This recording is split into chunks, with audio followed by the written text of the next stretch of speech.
name is Lisa Deeker, and I'm the Williamson Family Distinguished Professor at the University of Kansas. And I'm going to talk to you a little bit today about empowering collaboration with technology and really what special ed personnel should know as kind of the basics. I'll start with low tech and move to kind of high tech, and then with a little short discussion on where the field is going in the area of AI. So to start with, this image I actually created using AI, and I asked it to make teachers collaborating in a classroom. It's funny, the first one I made, they didn't look very happy. So I asked them to look happy. I asked for the students to be engaged. Unfortunately, the kids are kind of in rows, but at least they're in pairs. So it's one of my first things that I think all special ed personnel should know. Our students often, being a parent of a young man with Tourette's and dyslexia and dysgraphia, he was much more of a graphic, a visual learner. So taking away the words or adding the words in the image should be one of the first things I believe our teachers should know. I think the other thing they should really be thinking about as we prepare them is, what is the bullseye we're trying to hit with the kid? Is it the entire standard? Is it part of the standard? Is the kid on an alternative assessment? But most importantly, how can technology not just level the playing field, which we've always talked about with assistive tech and universal design for learning, but now we're really talking about how do we make sure what they're doing isn't getting more tools and overwhelming them, but the tools that will let them hit the bullseye. So I'm going to talk about that. So I'm going to start with kind of a short little piece here. I have a website with hundreds of tools. You're welcome to go to that. It's a bit.ly site there. And I can just tell you that these are some of the tools that I really love. In math, I'm a lover of Math Dictionary for Kids, Math in the Movies.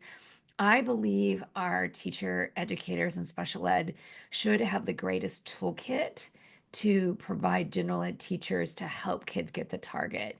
So if we're talking about sharks, and I don't know what Discovery VR is, they have some of the best shark videos, a little scary, that I could offer in the class. Well, does that engage the student who is only engaged through video? If I know a student really struggles with writing, then maybe I want to take them to Khanmigo. So there's so many things. If you haven't tried Needlegist, it's one of my new things that I love. It actually gives a textual summary of a YouTube video. So again, a kid who doesn't like to watch videos but watches language, that's what we should be doing as experts in the field. These are just some of my simple favorites. I love Socrative. It gives me ways to quiz. Plickers, you hold up your phone, you can scan the room. I'm just giving you some things to think about that our teacher educators should know how they can do assessment within instruction in innovative ways to make their have more time. Often we're caught in a co-taught situation where we have limited planning time. Yet I feel like if you have your toolkit of technology tools, I can do a Socrative quiz, I can do a Plickers quiz, I can take data instantly, saving time and really looking at what that bullseye is. I love to use Blabberize. I just did this recently with the middle school classroom where they summarize their book report by being the author, and you click on the mouth and it talks. So again, fun things that are engaging, but engaging to hit that bullseye. That's what I think we need technology for. I mentioned Discovery VR. You can actually put a phone, even an old disconnected phone that can go on the internet, and you can watch these videos. They're powerful. I have listed here for you the shark attack. I mentioned Socrative and its assessment. And then one of my favorite assessment tools with technology is simply having kids make a private channel on your school channel, or for college students, I actually make them do it on YouTube, but to mark it private and to do 1-minute videos of everything they learn. I love using technology to make rubrics, probes, checklists. I'll show you some of that. I also think it's great for cognitive reskilling. I truly believe that Newsela, Wordify, some of those things that are out there, Bookshare, that's what we should know about and our teacher educators need to know about for success. So I thought I would play with rubrics with you a little bit. We all know what they are probably. A rubric is really just a really specific way to measure a targeted bullseye and explaining what it takes to be successful to hit that bullseye. You'll know you hit it when you threw the dart, it's stuck in the red circle. That would be a rubric for playing darts. What's a rubric in our field? How can we use technology? So I actually ask it to make me a quick rubric on a 3-paragraph paper for a 3rd grade student. And now I would let the students self-assess. It's great, it's clear, it's simple, and then I was like, "Okay, that's kinda boring, though." And again, I would probably have to read it to some of my students. I could have it set. I should know how to use all the accessibility features on my phone and my computer to set it as part of my ability to collaborate in the general education setting. But I then said, "Hey, why don't I make the same rubric?" By the way, the first rubric took me 4 seconds. The second rubric took me 10 seconds because I changed my prompt in Copilot. And I said, would you add a little bit of humor there? And so you'll notice under spelling and grammar, at beginning, it says too many stakes. The story is hard to read. Let's slow down and check our work next time. Um, and then I like where it says, for the paragraph structure, the paragraphs are all over the place and the story doesn't make much sense. So again, trying to say, look, let's let kids laugh and go, oh, yeah, that's how my story sounds. How do I move it to a 2, to a 3, to a 4, and really kind of add some fun kinds of pieces there to it. So remember, AI doesn't have humor, but it can add humor to what you're doing. I'm old school when I go to tech and collaboration and go to Rubristar and borrow other people's rubrics. I'm finding this is needed less and less if you really get good at some AI agent tools that can really make really great rubrics. Teachnology has some great tools. And again, they have a rubric maker software out there. And again, Teacher Vision has the same.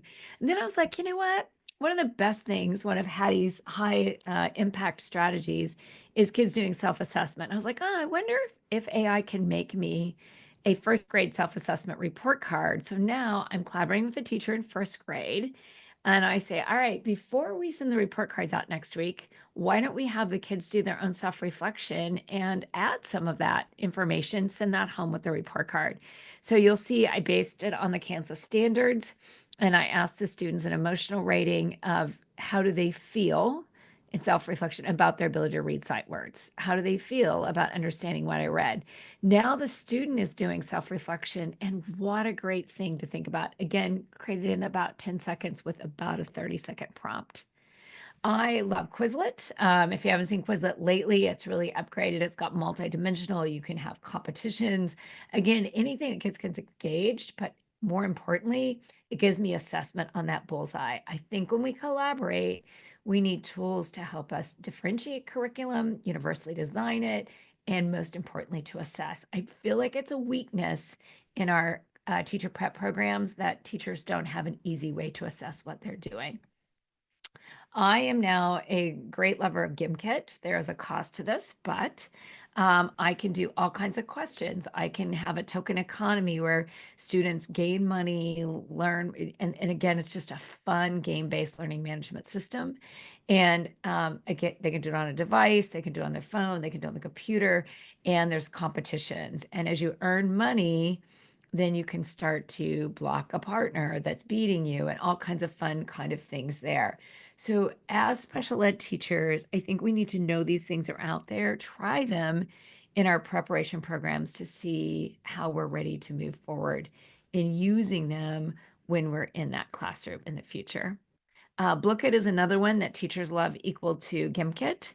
And again, very similar. And again, you can share Gimkits, you can share Blookits. So if you've already made one for Where the Red Fern Grows, I can just borrow yours or I can start my own, really creating this community of differentiation and not starting over from scratch every time. If you haven't tried Magic School AI, I can just tell you writing IEPs, being able to ascertain it writes jokes, it writes songs, it does lesson plans, and it's free at this point. There are pieces you can pay for, but thinking about how we really do that in our preparation program and empower teachers that that's not cheating, that's actually giving them the chance to have more time to be building relationships, looking at their data. Because I didn't spend 30 minutes writing an assessment, then I could actually spend 30 minutes looking at how kids did, and better yet, conferencing with students. That's what I think our teachers need to know. This is a great chatbot by Dr. Tiffany Zaug. If you haven't seen it, she's based it on making a chatbot that's very specific, has been fed only things that are best practice in our field.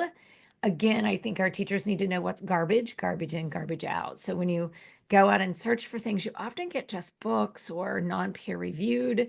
They need to know how to prompt for peer reviewed. And on top of that, I feel like they really need to understand what's a quality resource.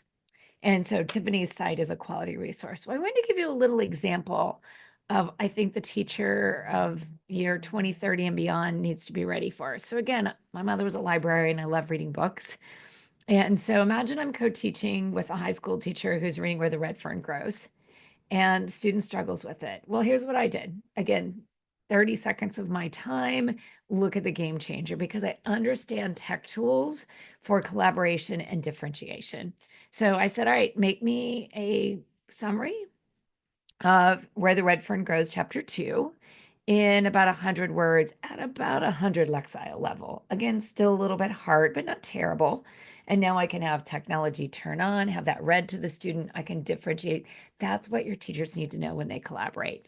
Now, I took the same one because I got a kid who is gifted, that has a disability, that loves to read and gets really frustrated by boring text. And I said, can you make the same summary in 1,000 word, 1,000 Lexile level?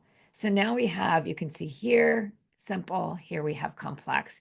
We really should be thinking about helping our teachers understand how to use technology to support the bookends of learners they have in every content. So the bookends in math, what do we have out there? Well, math in the movies for the student who struggles might understand it conceptually better from a movie. Maybe they all will. For the student who's gifted, maybe we send them to Khan Amigo and have them do some advanced lessons. So again, really thinking about how these tools can be used for true differentiation. Now, here's what I love then. I said, okay, take this lesson, grade 4 to 6, and can you give me the objectives of this lesson and materials I'll need? Okay, great.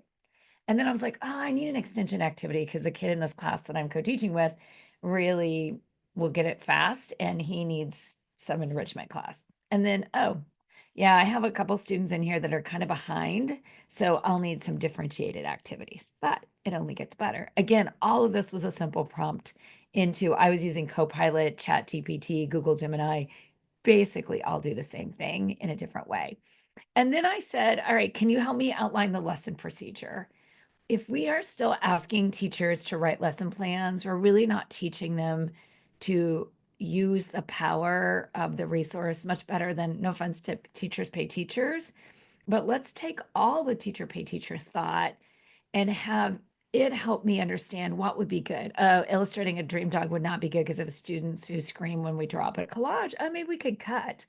Oh yeah, and scissors are safe. So again, do you see where I've taken the same idea and I didn't let it tell me what to do? But now you could have your students in your prep program highlight their options, the two best options, or keep prompting till they get the options that are good for you. I then said, could you make this lesson a little more universal design? And now you will see the different areas that it suggested. I love composing the Dream Dog song. I might have the students compose it, go to Magic School AI, let Magic School AI compose it, and we can do a song competition. Excuse me. Is theirs better or is it better when it comes from AI? And I'm pretty sure they'll like theirs better. So again, lots of suggestions and things to consider. And then my last few things, I mentioned already my websites. It's out here again, if you'd like to look at that. Here's some resources your teacher should know about in writing. These are kind of the basic things that are out there. They should understand how they can help them write, how they can also use it to market, share things with families, and also how they're safe and when they're safe to use with students. Reading comprehension, here's some of my favorite list of things. I modeled some of those for you. Here's another great one. I took a last chapter of Mice and Men. You'll see the image I created. You'll see the 1,000 Lexile. You'll see the 100 Lexile level. And in this classroom I was working in, one of the students speaks Haitian Creole. So we translated the 100 Lexile into Haitian Creole, realized he read pretty well. Then we turned around and did the same thing at 1,000 Lexile level. So again, just because a student doesn't have English as a language doesn't mean they can't comprehend or complex text if we give them the opportunity through multilingualing or translingualing in the work we're doing. I also think it's really important in our prep programs that teachers know how to prompt and have that information. And then my last few tools is Notebook LM. It's one of my favorite tools to use. It can automatically take any article. It can make a podcast for you and you can hear it. I'll let you hear just a little bit from this one.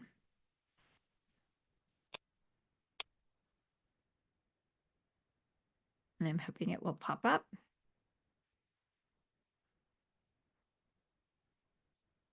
It's a little slow to start, but you can take any article, put it into Notebook LM, and it will actually make a summary of that article in auditory format. And then my go-to is there's an AI for that. It will give you automatically any AI tool for what you're trying to do. It's kind of a new, think about it, the encyclopedia or the Wikipedia for AI tools. And you can say, hey, I need a tool to do the following, and it will do that for you. The last thing I just want to mention is we have to be careful. Our teachers have to understand not only is the amount of energy being used to do this, let's be, thoughtful about what we're using technology for, but what's the data and privacy and security concerns. Some states have rules. Kids' emails can't be put in there, so don't sign up for something. And they need to understand what the rules are. We want to make sure that they're not so reliant on AI. They don't understand human instruction, but I love to do compare and contrast. We also want to make sure they understand how to close that digital divide, and every kid has access to all the tools to make them successful. And remember, the most important skill for the future is critical thinking and AI literacy for future employment. So you can't critically think if AI does everything for you. So how do we build that? And we should be concerned about the environmental impact on this, because we do know in 2028, Three Mile Island is going to have to be started back due to all of this generative AI that we're creating. And again, something for us to think about. So in conclusion, powerful tools. It's crucial in guiding responsible use. It's evolving. Before I finish this, there was a new tool probably invented, and we need to be able to learn and adapt, but we should use it and leverage it in our collaboration. So when we walk in the class, we often say, I'm not sure my role. My role is very clear, adding this layer of technology in a safe, protective way that enhances the learning outcome and hits the bullseye for each and every student.